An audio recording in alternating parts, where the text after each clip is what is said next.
وكذلك أوحينا إليك روحا من أمرنا ما كنت تدري ما الكتاب ولا الإيمان ولكن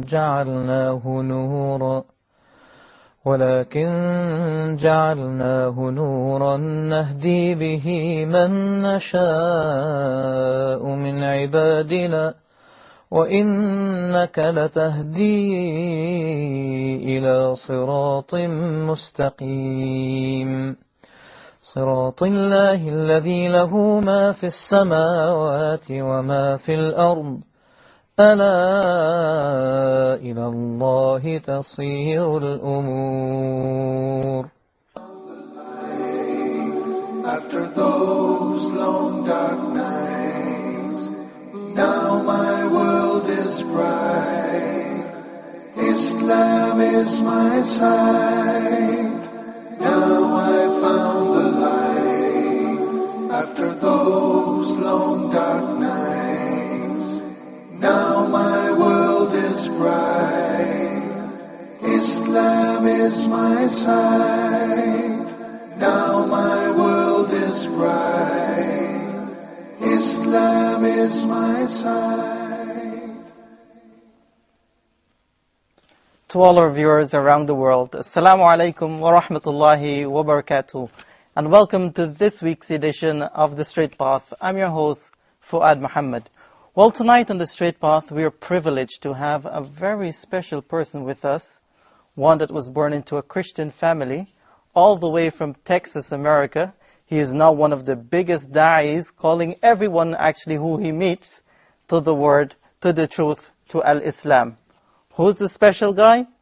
Sheikh Yusuf Estes. Assalamu alaikum, Sheikh, and welcome to the show. How are you? Alhamdulillah. I'm kind of surprised to be here tonight. We've been working with Huda making these TV shows, and for you to invite me on this program tonight was kind of a surprise to me. I didn't know that... Really? Well, actually, we have something bigger than that for you. Really? You want to make some more shows, right? Actually, bigger than that, Sheikh. You know, we've been working on that one called, it's called Beauties of Islam. Mm-hmm. The one is called Ramadan Reminders, and then we got the one called the Muslim Mailbox. But actually, Sheikh, we didn't call you here to talk about the shows. No? No. We want to know how a Christian preacher became a Muslim. Everybody asks me this story. You sure you want to hear this? Again. Ever since 1991, so many people ask me this, I decided to put up a website on the internet that tells the story. Yeah, in the story on there, it's actually true. It's so true. But even now when I read it, I start crying. Because I remember how I used to be and how I am now. And I remember that man who helped me get to Islam. But I'm getting ahead of myself. If you want to know, I can tell you this story. It all started when my father told me that we're going to start doing business with a man who's from Egypt. Oh, really? I got excited. I said, okay, Egypt, that's the land of the pyramids and the Sphinx. You know, they call him Abu Hol. Yeah. And this is going to be like Nile River, and was that the Cleopatra? Yes. I said, I could just see business cards now with those pyramids on it, camels and all this kind of... And then my father, he says, and he's a Muslim. Muslim. I said, a what? He's Muslim? Oh. I was thinking, of all the things. I said, Dad, you know we can't do business with a Muslim? He said, why? I said, because my father knew these TV evangelists. Maybe you heard of some of them, like Jimmy Swaggart and Jerry Falwell and all these different guys. And he knew them. And the things that they said about Islam, the way that they used to put down Muslims in the Quran, and the horrible things that were being said. And by the way, not true, but I didn't know that. So I'm saying to my father, these guys are hijackers. They're kidnappers. They don't believe in God. They worship a black box in the desert. And they kiss the ground 5 times a day. So my daddy's saying, no, you got to meet this guy. He's really nice. We're going to do business with him. And I said, I'll meet him on one condition. He said, what is it? I said, we do it my way. He said, what's your way? I said, okay, I want to come from church. It's got to be on Sunday. And then what I'm going to do, I'm going to come to him. I'm going to stop and eat or nothing, directly to him. And I will have my cross. I used to wear a cross on my belt loop, about that big. Okay? And I had a Bible that I carry under my arm all the time. and I have a cap on my head, and across the top of the cap it says, Jesus is Lord. And that's the way I want to meet this guy. Well, my dad said, okay, Sunday it is. Okay. We had a store in the mall in a place called Grand Prairie, Texas. And so in the store, we go to meet him on Sunday, you know. Now, I was ready for this guy, and I imagined, what's this guy going to look like? You know, he's going to be wearing one of those long white robes, and he's going to have a big outer garment thing, what they call a bisht over that, and he's going to have a turban on his head, and he's going to have an eyebrow that goes all the way across from one side to the other, a huge bushy beard that he'll have, and a big sword that he's going to be carrying. I think I was looking for somebody that's a cross between Attila the Hun and the Ayatollah Khomeini. I had no idea. So when my father took me in, I was nervous, you know. Here, I'm going to meet this guy. Oh, he's going to be a Muslim. Oh, boy. You know, but I'm going to hold the faith of Christianity high in front of this guy. We went in the door, you know. And my father said, here he is. I said, where's the guy, you know? And he brought him over, and I said, this? Because he wasn't wearing any clothes like I was thinking. He was wearing normal, everyday clothes, like you're wearing, you know. And he didn't have even a beard.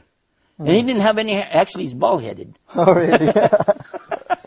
And I said, this man is... And he had something Egyptians have. Not all people in the world have this thing. But Egyptians have something very special called ibtisam. Ibtisam. Well, you know what is ibtisam? Smiling. Smile. He has a big, beautiful smile. And I couldn't help but be caught by this smile. And when I shook hands with him, I said, this is a nice guy. I don't know why, I just felt like he's a nice guy, you know. Forgot everything about being Muslim. It just kind of went out the door just by meeting him. I like to mention this because I want Muslims to know that you need to get out, meet people more. Don't be so reserved. Don't be scared. Don't be afraid to be yourself. Yeah. Because when more people meet Muslims and know real Muslims, then they'll know that this baloney that's going on in the media is just that, a bunch of baloney. But anyway, I'll come back to the story because you asked me. Next thing, immediately after I meet him, hello, how are you? I said, do you believe in God? Just like that. He said, well, yes. I mean, God, though. Do you believe in God? He said, yes. I said, yeah, but the God of Adam. You know about Adam? Yes. Abraham. There's a funny story about this, but I'll tell you later about Abraham. There's something very key about this. Okay. He said, yes. I said, Moses. He said, yes. David, Solomon, yes. So you believe in all those? Oh, okay.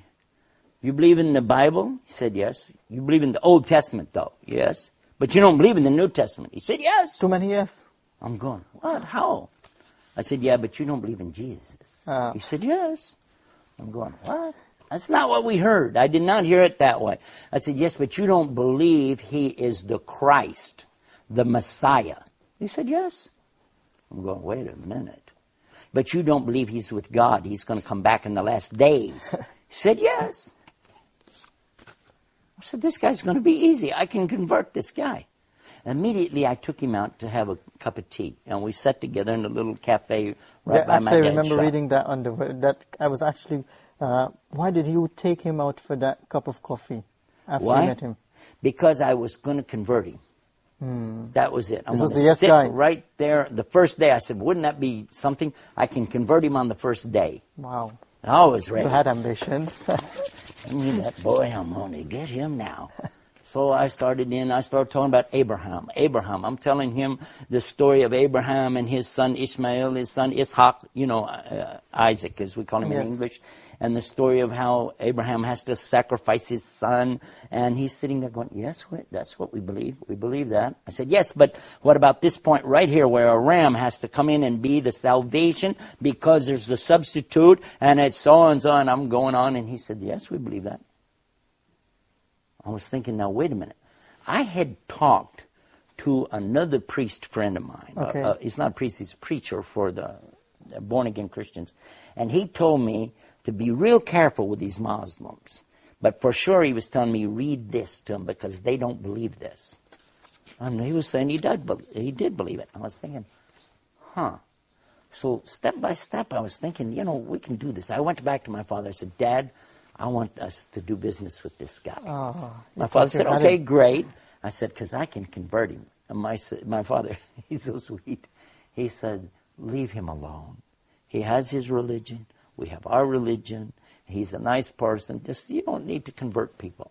I said, no, this is our mission. We have to save people to the Lord. My dad said, listen, it's up to him to save the people, okay? SubhanAllah. Yeah, my dad said that. I'm thinking, no, I got to convert this guy. So we start doing business. Why were you so eager to convert him? Why? Huh? Why were you so eager to convert him? Well, to be honest about the thing, you see, I was out on the streets going around doing what we'd call in English, Arabic, when we Muslims, we say street dawah. That's what I used to do as a Christian. I would be in the streets and I would have my Bible and I would witness. They call it witnessing, you know. Yeah. I think that's a good comparison, witness, dawah.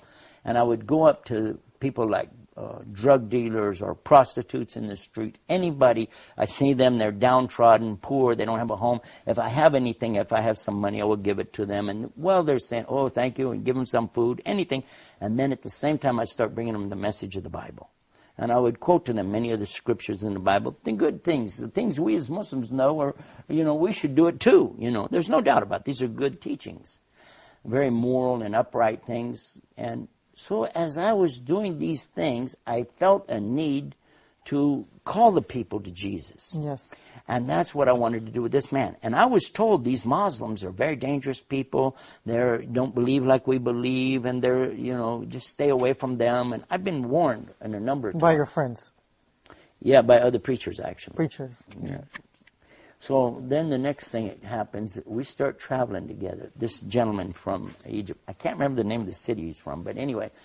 So as we're traveling together, working together, I watched his character and I thought, wow. Every time it was time for him to do what he calls salah. Mm-hmm. Salah means like the connection between you and Allah.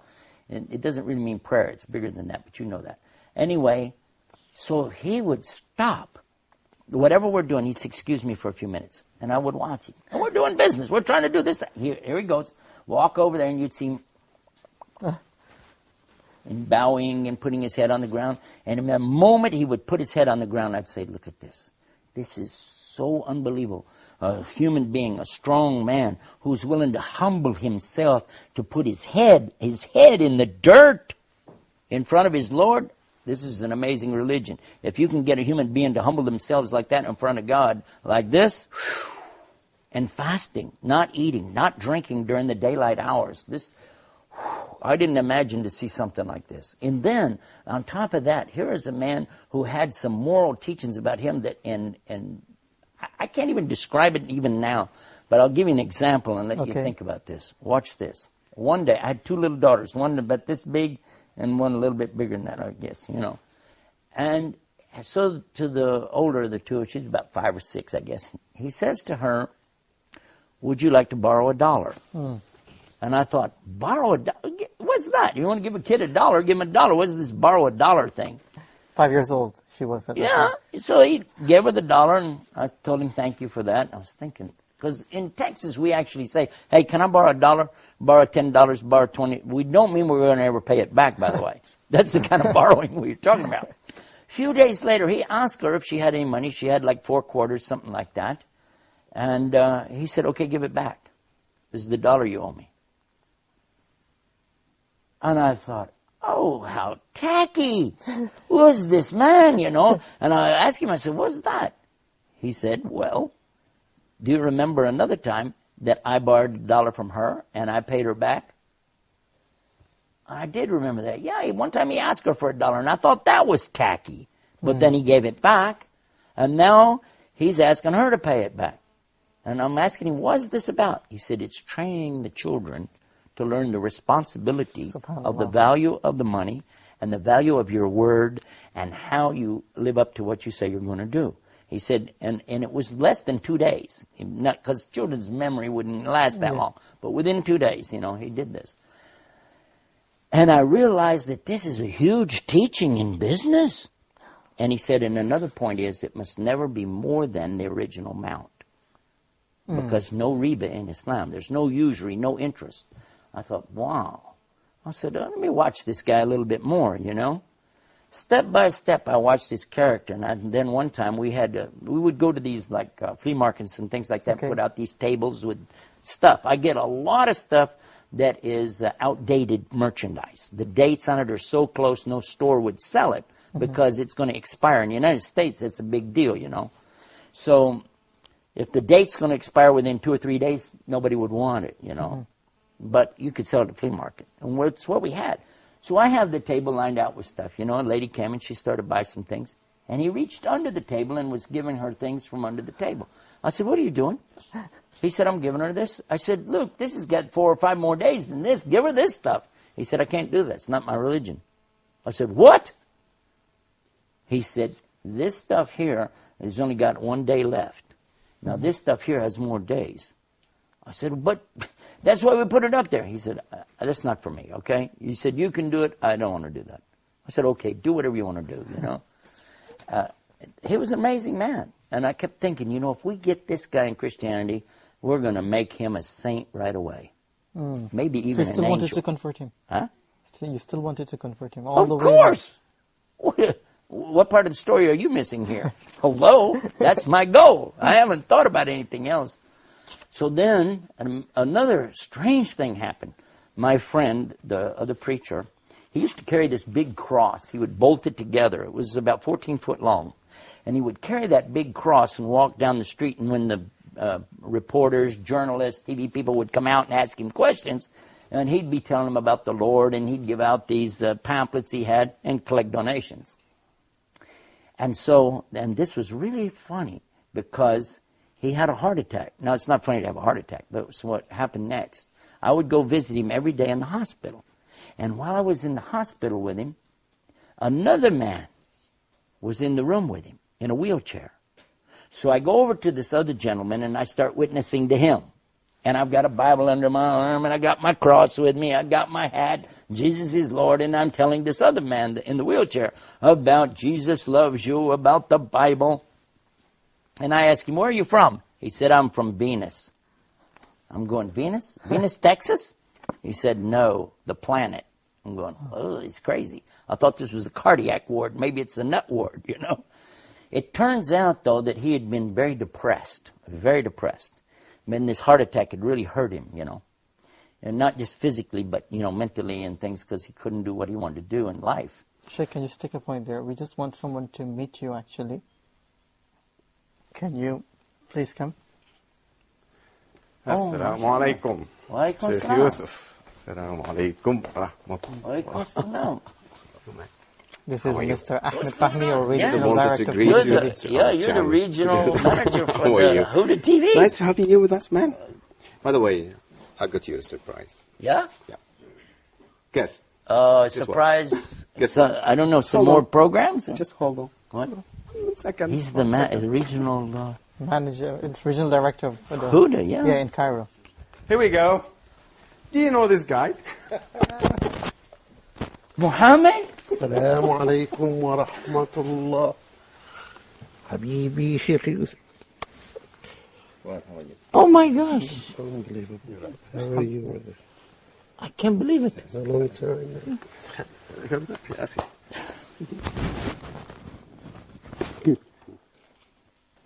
How are you, man?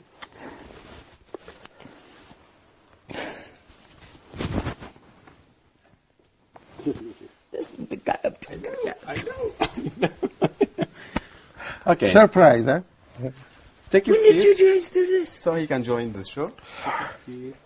Is this a real show? Are we really on TV? Yes, we are. Sheikh Yusuf, just I gotta go. بسم الله الرحمن But الرحيم. continue the Jazakallah show. khairan. Mr. Ahmed Fahmi. Would you like to tell the viewers who this guy really is? Have a seat.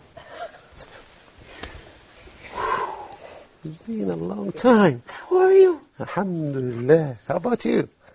I'm talking about you. I'm sitting here. You know that. It's been here. All Have the you been time. here listening to this? I've been just trying to make a surprise for you. I know you were here I'm surprised. in Egypt. I'm surprised. For sure. Alhamdulillah. I'm glad to see you in a good health and talking about me too. Is this really, we're still broadcasting? This Yes, is- we are. Okay. All of this is on camera. Because otherwise for I the want to viewers. just take him and we're going to go out and... This is Muhammad Abdul Rahman.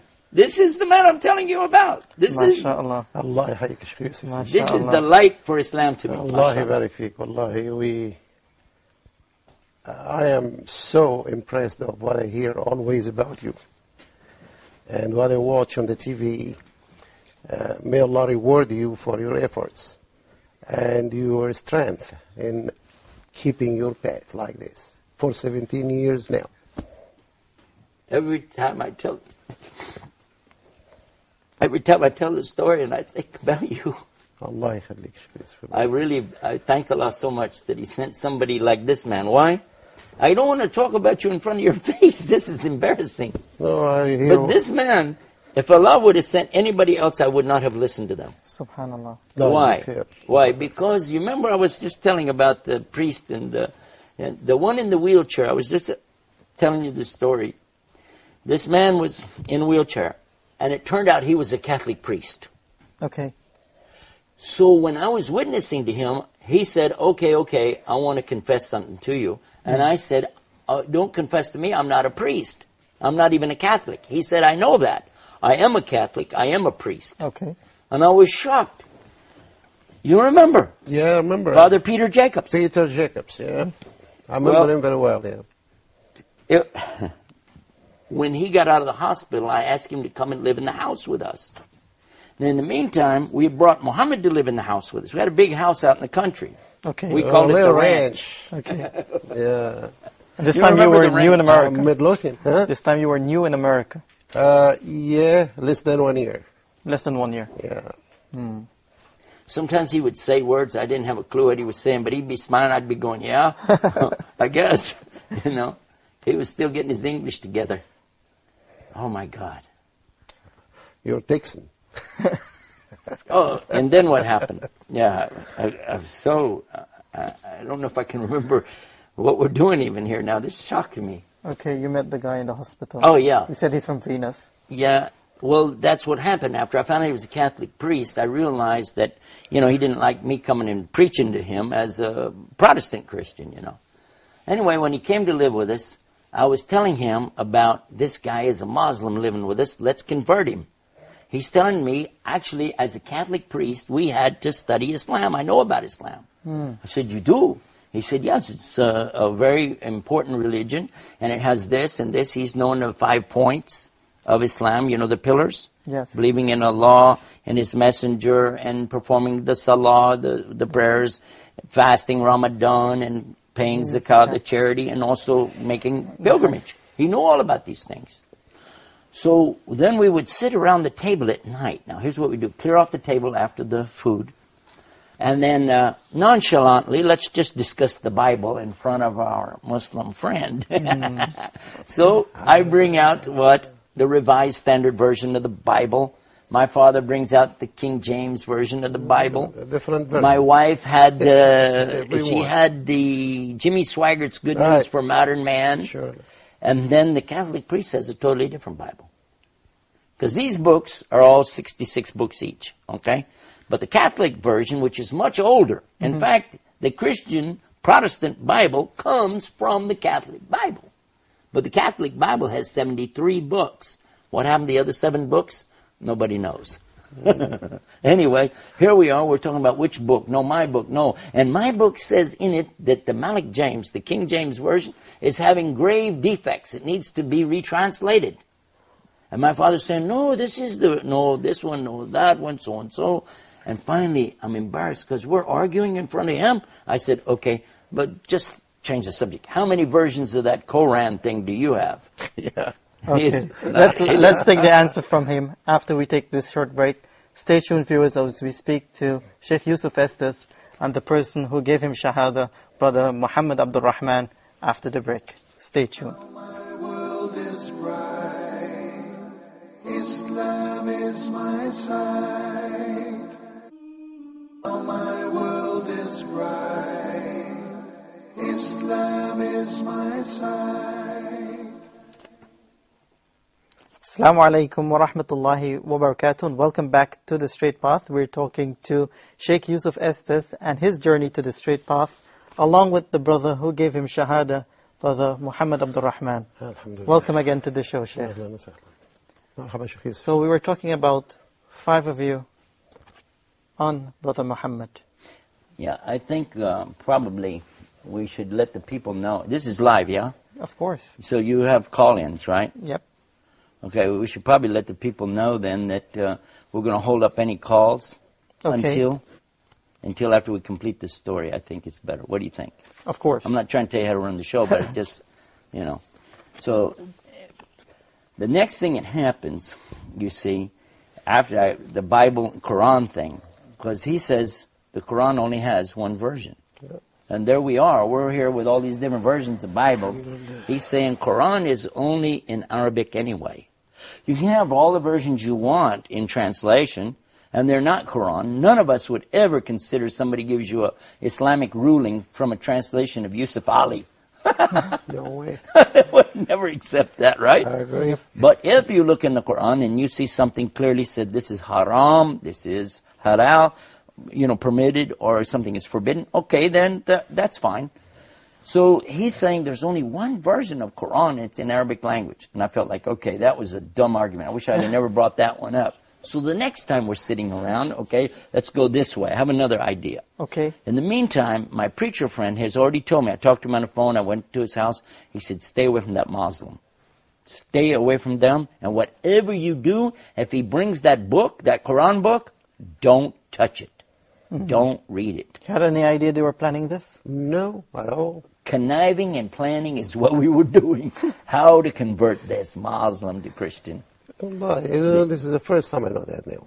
You didn't hear that? But you had in any part of meeting Sheikh Yusuf back then, you had any intention to convert him as well? No, it was just a business deal. That's all. Then it turned to be what happened. But originally it was just a business simple deal as business far deal as for you. concerned on my part. Subhanallah. So now the next thing I was thinking about, okay, let's go another route. So we clear the table after another meal on another night. This time, let's talk about God. We believe in God, the real God, the God of Adam and Abraham. And he's going, yeah, just like he'd said before. And then he asked me, how do you explain Trinity? Because I said, God is one. And he said, this is what we believe. He said, and that's it. We don't have anything more than that. But you have a Trinity, so how do you explain it? So I had this idea. I'm going to explain. You remember? Yeah. The apple, tufah. Yeah. The apple has the skin on the outside. Yeah. It has the white meat inside. And inside of that are the seeds. Sure. So these 3 things make one apple. 3 things make one God. Father, Son, Holy Ghost. And then he said, how many seeds are in there? Yeah. I remember. So next day, I'm back over talking to my preacher friend again. I said, the apple thing didn't work. He said, I told you stay away from these Muslims. They're going to hurt you. You're going to get a demon, son. You're going to get a demon, a shaitan, Yeah. So I said, no, come on, man. Give me another. He said, use the babe, egg. Tell him about, I said, okay, egg. So the next time I'm telling him, the egg, it has the white shell. Inside the shell is the white of the, and then inside of that is the yolk. Yeah. 3 things, 1 egg. Got him here. Got him. No, he said, what if it's a double yolk? When it has 2 yellows? Yes. You see an egg do that sometime? He said, does your God become 4?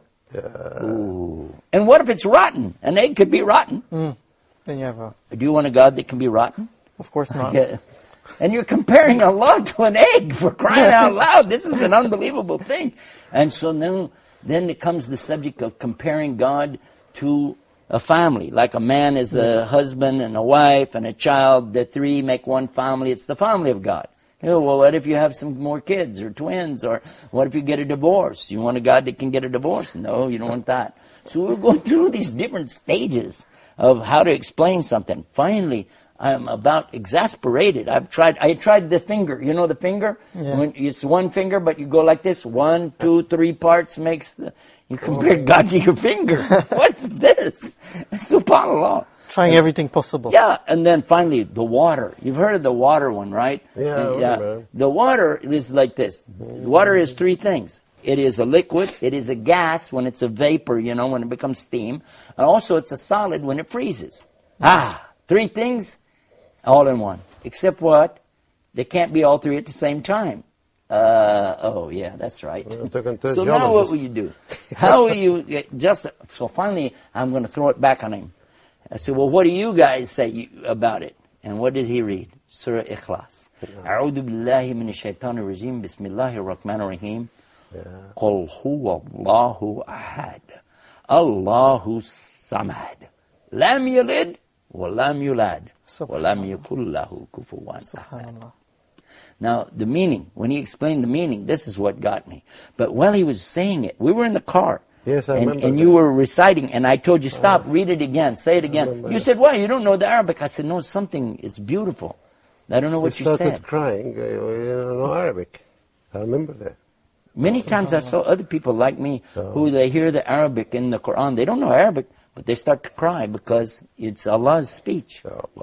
And when the heart is real and sincere, it recognizes Allah's speech. Subhanallah. It does. The heart does, yeah. It's not a joke. Now, if somebody's a non-believer, won't believe that anyway, so who cares? But if somebody believes, they will recognize this Quran, this speech of Allah. And I'll come back to this. So now, I'm perplexed. I'm stressed out over this thing. I can't convert this guy. In the meantime, he brings a Quran. That big, remember the big Yusuf Ali translation? Arlington Mosque, yes, sir. You got it from the mosque. Arlington Mosque, yeah. Yeah, and he brought it, and he set it on top of the counter in my dad's store. It was set up there. And I'd look at it, and he said, do you want, I said, no, that's okay, you know. And when he wasn't looking, you see, I went over and I looked at it, and I remember my friend's warning, don't read that book. So I said this little prayer in my heart before I touched it. Oh God, protect me from any evil while I read this book. Now, any Muslim knows that that's exactly what we always say anytime we go to the Quran. Every Muslim does that. A'udhu billahi minash shaitani rajim. I seek refuge with Allah from the cursed devil. And then we begin to read the book. Exactly. I didn't even know I was doing the right thing. I opened it up. And what I read? Surah Fatiha. Subhanallah. Anybody that knows Surah Fatiha, they knows this, how beautiful it is. It said, Bismillahir Rahmanir Rahim, Alhamdulillahi Rabbil Alameen, Ar-Rahmanir Rahim, Maliki Yawmiddin. Iyaka nabudu wa iyaka nasta'in. Ihdina siratal mustaqim, siratal ladina an'amta alayhim, ghayril maghdubi alayhim, waladhdallin. And this man sitting right here is the one who taught me how to recite that. I remember the first day. I remember the first day when you said, would you like to learn how to do this? And you were teaching us Bismi, Bismi, Bismi. And we were saying Basmi? No, Bismi. Bosmi? No, Bismi, Bismi, Bismillah, Bismiwa, Bismillah, Bismillah. And finally we got Bismillahir Rahmanir Rahim. I said, wow, that's good. He said, no, that's just the first part. But it said Bismillahir Rahmanir Rahim. Alhamdulillah Rabbil Alameen. It took us like 2 days to get that. Wow. Yeah, I remember that. But we were so excited by hundreds of times until in Arabic, and he's a Texan, you know. Careful now. Don't mess with Texas. No, I'm not messing with it. Because I am one of them, so I can mess with them. The next thing that happens, though, the Catholic priest, he asked Muhammad, can I go to your church? Meaning the masjid. He went with you. You remember that? Yep. And they were having all this business going on, and so-and-so in the mosque at that time. The Muslims are the biggest enemy to Islam in America. But that's another story. Very tough period, yeah. Yeah. So when you brought Peter back, Father Peter Jacobs, when he came back to the house, do you know what we did? My wife and I took him aside and we said, what did they do in there? Did they slaughter any animals? Did they make any bombs? What were they doing? He said, no, they came and they stood, and they were bowing, prostrating on the ground, sitting, and then they left. I said, that's it? He said, that's it. Salatul Subh. They just came and prayed and left. That was it. So I said, And all this time you had no idea? No, that they are doing something in my, behind me. but in the same time I started feeling motivated to explain Islam to these guys. They had so many questions. Okay. So that meant something to me. Okay, so you're starting now. It's not just a business deal now. I give it more. No, it's not only a business, just business anymore. It became just something else together with the business. What was the point changing that intention that you really wanted to tell them about Islam? Well, every time we want to just close that file of religious debates and comparisons and all this stuff, which sometimes never ends and might create problems and difficulties and hardships, even amongst the good people if they are ignorant. But I notice that these people are not ignorant. They have a lot of knowledge in the area of religions. Mm-hmm. So actually it became a matter of the picture of Islam in their eyes. They're talking so much about it. And then I had to just start getting them the right picture. SubhanAllah. And just become clear. MashaAllah, you did an conscious. excellent job. Allah is khair. So, okay, go ahead, sir. Well, I was just thinking that when we took that priest aside and we were asking him, what do they do, what do they do? And he was telling me nothing, they just prayed. And I said, what kind of music did they have? And he said, they didn't have any music. I said, like, remember, I'm a music minister. That's my job in the church. I said, how can you worship God without music? So I didn't know anything about Islam. Really, I didn't. I thought I knew something. I didn't know anything. But then, you know, we started all thinking and asking. As he said, we asked a lot of questions, and we weren't trying to debate anymore. We were just trying to learn. What does Islam say about this? What does it say about a man and a woman's relationships? What does it say about fathers and sons and daughters? Adoption. Once they said that they had an adoption story. So many things. But then the Catholic priest asked you again to go the next week. Right. Yeah. This time they didn't come home until very late at night. And when they came home, here the priest, he got out of the car. You got out. I recognized you right away. But who is this guy with you? Because he was wearing a long white dress. He had a pillbox cap on his head. I said, what did you do? Did you become a Muslim? And he said, Ashhadu an la ilaha illallah, Ashhadu Muhammad Rasulullah.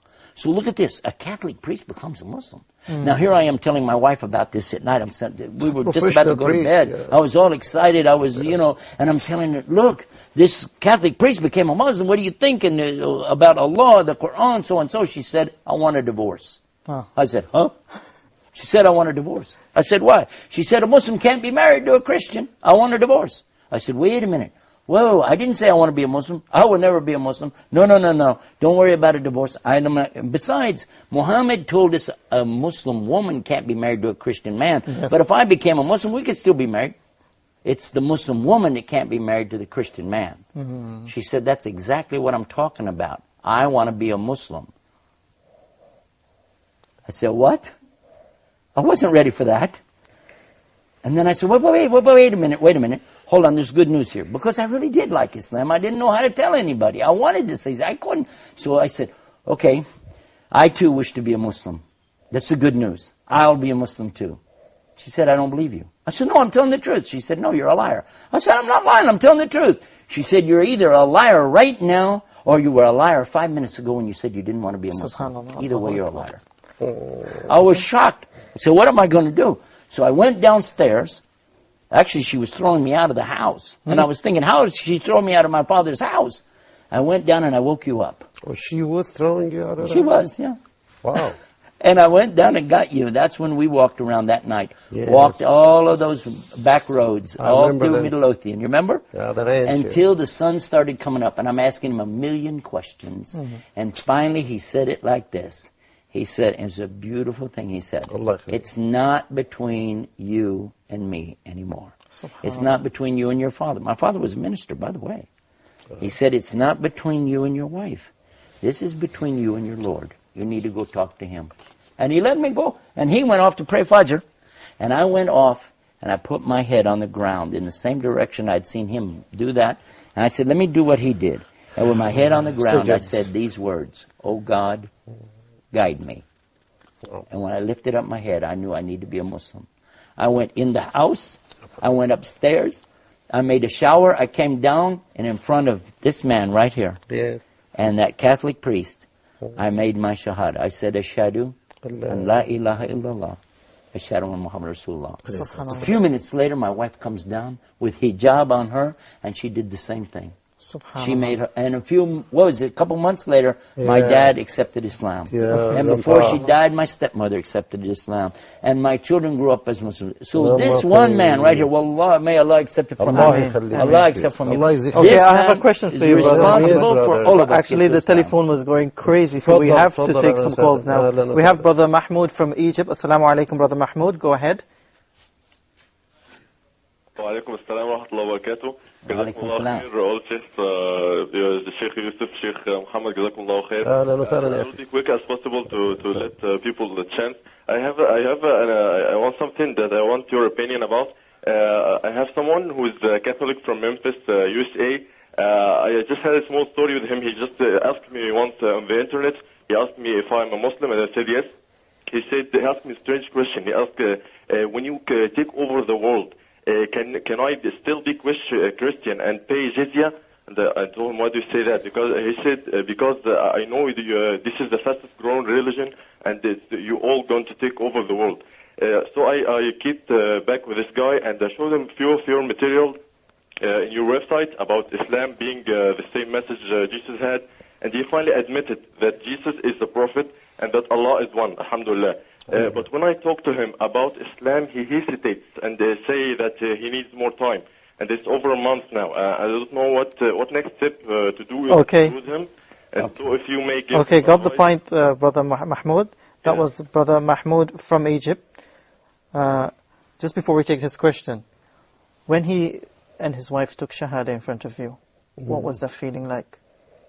I was expecting it. You were?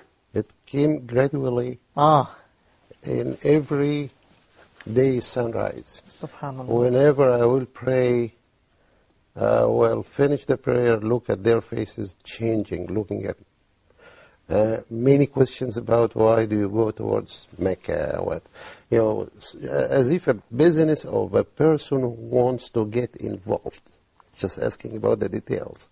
I'm saying that for the first time in front of you, but that I had my own feelings as well. I didn't know that. My impressions, yes, I'm saying that for the first time. But I noticed for a period of time before you take Shahada, that thing was going to happen. You did? Yes, sir. One time I Increasing caught this daily man basis. in the night. I caught him in the night, and I saw him praying, so I asked him the next day, because I came downstairs for something. So next day I asked him, I said, I thought you guys only pray 5 times a day. He said, yeah. I said, okay, but you were praying in the middle of the night. This man, I'm sorry to expose this to the people. Sorry. But he's doing the Qiyamul Layl. And then later I find that this is how, if you want to see, I'm going to give the advice to our brother who I just asked, Mahmoud just asked the question, and the answer is, if you really want to see people enter Islam, you sacrifice to Allah by what? Give dawah in the day, but give dua in the night. Get up and cry to Allah. Oh Allah, guide these people. Allah, guide these people. Allah, you're the only one that guides. Guide them. And wallah, this man, wallah, I love you so much. Okay, we have another telephone call, Sheikh. Brother Fasir from KSA. Assalamu alaikum. Assalamu alaikum, Sheikh Astes. Wa alaikum salam. Sheikh, from the time you have become a Muslim and till now, you have been doing dawah and converting people to Islam. So I want to know, how do you change the radical image of Islam that the Americans have in their mind? Can you please clarify that for me? And I've always watched the lectures in India that you delivered on Peace TV. She's going to try to advertise another TV show on our show. Whoa! Huda TV, Peace TV. Okay, good news is, by the way, we all love each other and we're all working for the same God. Alhamdulillah.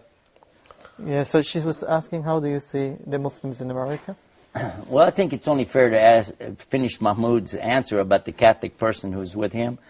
First of all, you said he's been for a month. This man was patient with me for more than 3 months.